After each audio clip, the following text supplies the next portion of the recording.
हाँ दोस्तों, कैसे हैं आप सभी लोग। आज हम बात करेंगे हमारे पावर सेक्शन के साथ में जो बक कॉइल लगे होते हैं बेसिकली उनकी। बक कॉइल की स्विचिंग कैसे चेक करें। तो देखिए, ये जो बक कॉइल लगा हुआ है, ये हर बक कॉइल जब भी ऑन होता है, जैसे मान लीजिए ये आपका कॉइल है और ये आपका सीपीयू की ओर जा रहा है और ये वाला सिरा आपका आईसी में लगा है, तो इस सिरे को हम स्विचिंग सिरा कहते हैं। और एक सिरे से फ़िल्टर होते हैं, क्योंकि ये वाला सिरे पे ना ये कैपेसिटर जनरली लगे होते हैं और इनको हम बक कैपेसिटर कहते हैं। और ये हमारा जाता है सीपीयू की ओर, बराबर। हमको जो फ्रिक्वेंसी मिलनी है वो हमको इस ओर मिलनी है, इस ओर मिलनी है। इसमें से किसी भी एक ओर जो इससे आईसी से कनेक्टेड है, इस ओर मिलनी है। हम सिर्फ 1 सेकंड में ये भी चेक कर सकते हैं डीएसओ से कि हमारा कौन सा कॉइल ऑन हो रहा है, कौन सा कॉइल ऑन नहीं हो रहा है।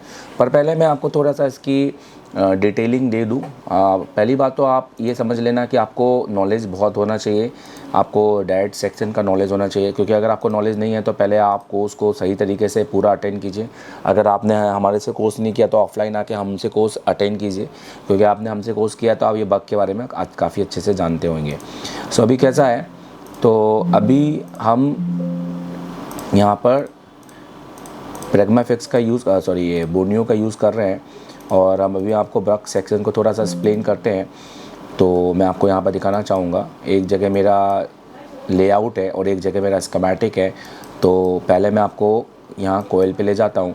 कोयल पे आप देखो तो ये मेरा पावर आईसी आ गया है। तो यहाँ पे PM439 पावर आईसी लगा हुआ है। अब मैं किसी भी कोयल पे टच करता हूँ तो यहाँ पे मेरा SMPS सेक्शन है, इसको हम बक सेक्शन या SMPS सेक्शन कहते हैं। यहाँ पर इस SMPS सेक्शन को जो बक कोयल होती है उसमें S1 S2 इस तरीके से होते हैं। ये हमारी स्विचिंग का पार्ट होता है। ये S1 हमारा स्विचिंग, देखो यहाँ पे लिखा भी होता है, आप नोटिस करो VS1 VSW, that mean switching. तो कैसा है कि ये सारे कॉइल पर इस ओर ये स्विचिंग होती है और दूसरी ओर आपका फ्लैट डीसी चलता है। अगर आपको ये स्विचिंग मिल जाती है तो मतलब समझो कि आपका जो आईसी है वो पूरी तरीके से ओके है और आपकी ये सप्लाई बना रहा है, ठीक है। अभी आप देखें तो इसके साथ कितनी कॉइल लगी है जैसे, और आपको ये भी नॉलेज होना चाहिए कि कौन सी कॉइल ऑन हो रही है, कौन सी कॉइल ऑन नहीं हो रही है। जैसे 1 2 3 4 5 6 7 कॉइलें लगी हैं। तो मैं आपको बता दूं कि कौन सी कॉइल ऑन होती है, कौन सी कॉइल ऑन नहीं होती है। जैसे फॉर एग्जांपल अगर हम बात करें, हम कॉलकम के सेट में हैं क्योंकि यहाँ पे PM है और ये कॉलकम का पावर आईसी है। अब S1 की बात करेंगे तो जैसे हम इसको क्लिक करेंगे और हम इसको आगे बढ़ाएंगे तो हम सबसे पहले इसके बक कैपेसिटर में आएंगे जो कि आपके यहाँ पर लगे होते हैं। फिर उसके बाद में हम जाएंगे मॉडम। तो मॉडम की सप्लाई ऑन नहीं होती है। मैं आपको बता दूँ तो जो मॉडम होता है वो एकदम से स्टार्ट नहीं होता है। तो मॉडम बेसिकली फ़ोन ऑन होने के बाद ही स्टार्ट होता है। ये हमारी मॉडम की सप्लाई है। तो मतलब हमको इस वाले बक पर कोई भी स्विचिंग देखने को नहीं मिलेगी। तो ये नॉलेज आपको होना चाहिए। फ़िलहाल मेरा काम आपको सिर्फ डीएसओ से स्विचिंग समझाना है, बक सेक्शन नहीं। बक सेक्शन आप पहले नॉलेज ले लो और उसके बाद ये वीडियो पूरा तरीके से देखो। अगर आपको आता है तो फिर तभी आप ये डीएसओ पर काम कर पाएंगे। मैंने पहले ही बोला है कि डीएसओ को वही काम करें जो अपना जो सर्किट का ज्ञान रखता है, क्योंकि डीएसओ उसी के बाद में आता है। तो जैसे फॉर एग्जांपल मैं आपको ये वाला कॉइल दिखाता हूँ, ये S3 का है 1.2। तो इस पर मेरे को स्विचिंग होगी क्योंकि मेरा लोअर LDO का कॉइल है। तो हम इसको टच करेंगे, इसकी हम बात करेंगे तो इस पर हम देखें कि इस पर स्विचिंग होगी कि नहीं होगी, ठीक है। तो हम इसको आगे बढ़ते हैं और इस पर हम देखें तो इस ACP1 इस पर भी स्विचिंग नहीं होगी। दिमाग में रखिएगा। तो ये वाला भी कॉइल ऑन नहीं होने वाला है, क्योंकि APC1 ये जो कोर वोल्टेज हैं ये हमारे सीधे फ़ोन ऑन होने के बाद, एक वाइब्रेट होने के बाद ही ऑन होते हैं, चार्जर लगने पर ऑन नहीं होते।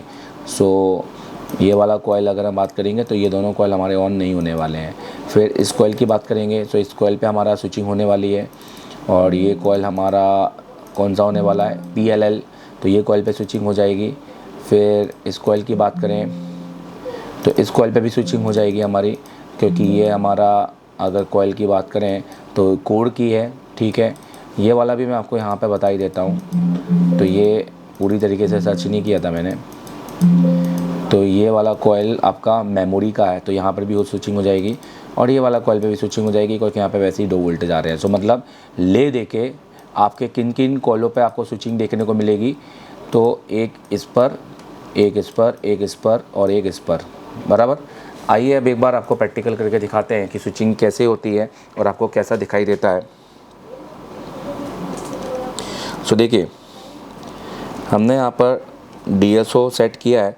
तो हम सबसे पहले क्या करते हैं, DSO को कैलिब्रेट करते थे। जैसे कि आपको पता है, हमेशा आपको सबसे पहले DSO को कैलिब्रेट करना है, ठीक है।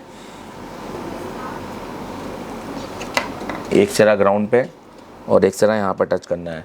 सो देखो, यहाँ पर टच करने के बाद भी कोई कैलिब्रेशन नहीं है तो ऑटो का बटन दबाएंगे। अब कैलिब्रेट हो गया है। अब हम क्या करेंगे, अब हम एक मैंने स्क्रीन चालू की है।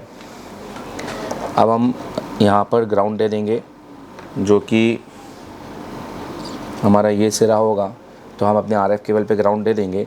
अब हम इस पर चार्जर लगाएंगे तो हमारा बक बनना चाहिए। देखिए, चार्जर हमने लगाया है। अब हमारा बक बनेगा तो हमारा स्विचिंग होगा। तो सबसे पहले हम, जैसे फॉर एग्जांपल है, इस वाले कॉइल पे हम आपको स्विचिंग दिखाते हैं। नोटिस करो, जैसे ही मैंने यहाँ रखा, तो जैसे ही मैंने यहाँ रखा वैसे ही यहाँ पर देखो स्विचिंग होना चालू हो गई। तो अब इसको ऑटो का बटन दबाएंगे। अब इसको रोक दिया। अब मैं इसको थोड़ा सा आपको डिटेल में समझा सकता हूँ। तो यहाँ पर बेसिकली हो क्या रहा है कि पावर ऐसी जो स्विचिंग कर रही है वो AC फ्रिक्वेंसी को यहाँ पर जनरेट कर रही है, ठीक है। आप देख सकते हैं कि यहाँ पर आपको AC फ्रिक्वेंसी देखने को, ये देखिए, ये थोड़ा सा जो वेव ऊपर नीचे जा रही है ये AC फ्रिक्वेंसी के वेव्स हैं। इसी को आगे फ़िल्टर के साथ DC किया जा रहा है। तो इसको हम स्विचिंग कहते हैं। तो अगर आपको स्विचिंग चेक करना है कहीं पर भी जहाँ VSW लिखा है और अगर आपको ये आ रहा है इस तरह का सिग्नल, तो आप समझना कि आपकी स्विचिंग हो रही है और बिल्कुल आपका कॉइल जो भी लाइन है वो बिल्कुल ओके है। तो ये बिल्कुल परफेक्ट रीडिंग फ्रिक्वेंसी पल्स माने जाते हैं। अब मैं आपको फिर से इसको समझाना चाहता हूँ। नोटिस करो, तो जैसे ही, अब देखो, इसके दूसरी ओर अगर मैं टच करूँगा यहाँ पर, जैसे अगर मैं इसके दूसरी ओर टच करूँगा तो यहाँ पर कोई स्विचिंग नहीं हो रही। सिर्फ यहाँ पर एक DC वोल्टेज है जो कि बहुत ही कम है, पॉइंट करके वोल्टेज है, जो कि एक फ़िलहाल तो यहाँ पर कुछ मिली वोल्टेज मिल रहे हैं। तो मैं एक बार फिर से चार्जर निकाल के लगाऊंगा, ठीक है। अब ध्यान दो, फिर से अगर हम इसको टच करते हैं तो देखो एक और स्विचिंग हो रही होगी, ये बंद है, सॉरी, एक और स्विचिंग होगी और दूसरी ओर यहाँ पर DC वोल्टेज है। देखो, तो थोड़ा DC वोल्टेज है, इसको प्योर DC बोलते हैं। और यहाँ पर आपको स्विचिंग देखने को मिलेगी। और ये स्विचिंग आपको, ये देखिए, ये स्विचिंग आपको जो देखने को मिल रही है, ये स्विचिंग आपकी बक की स्विचिंग है। इसका मतलब है कि जिस भी कॉइल पे मैंने लगाया है ये बक मेरा एक्टिव हो रहा है। इसी तरीके से आपको सारे बक चेक करने हैं। जैसे फॉर एग्जांपल ये मैं सबसे पहला वाला बक चेक करता हूँ। तो जैसे ही मैंने यहाँ लगाया तो देखिए यहाँ पर स्विचिंग हो गई, हटाया तो चली गई, लगाया तो हो गई। तो इसका मतलब है कि मेरा ये बक भी एक्टिव हो रहा है। सो आई होप कि आप समझ गए हो कि स्विचिंग क्या होती है और बक की स्विचिंग हम कैसे चेक करें।